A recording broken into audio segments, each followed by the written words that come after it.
ఇప్పుడే జీ5 app download చేయండి. చూడండి మీ ఫేవరెట్ టీవీ షోస్ ఎప్పుడైనా ఎక్కడైనా. వ్రతానికి టైం అవుతుంటే నాన్న ఎక్కడికి వెళ్ళినట్టు? నేను సీత కూడా వ్రతంలో కూర్చోవాలి కదా.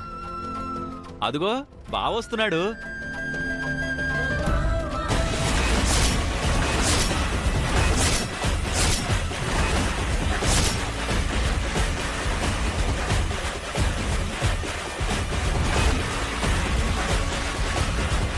సినిమాలో ఇంటర్వెల్ బ్యాంగ్ లాగా ట్విస్ట్ అదిరింది.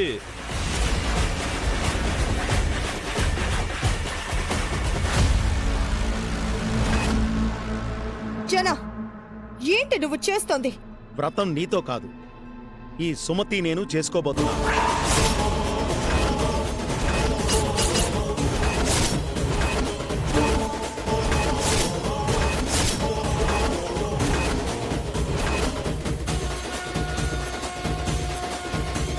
జీ5 యాప్ డౌన్లోడ్ చేసి అన్ని ఎపిసోడ్స్ పూర్తి ఉచితంగా చూడండి.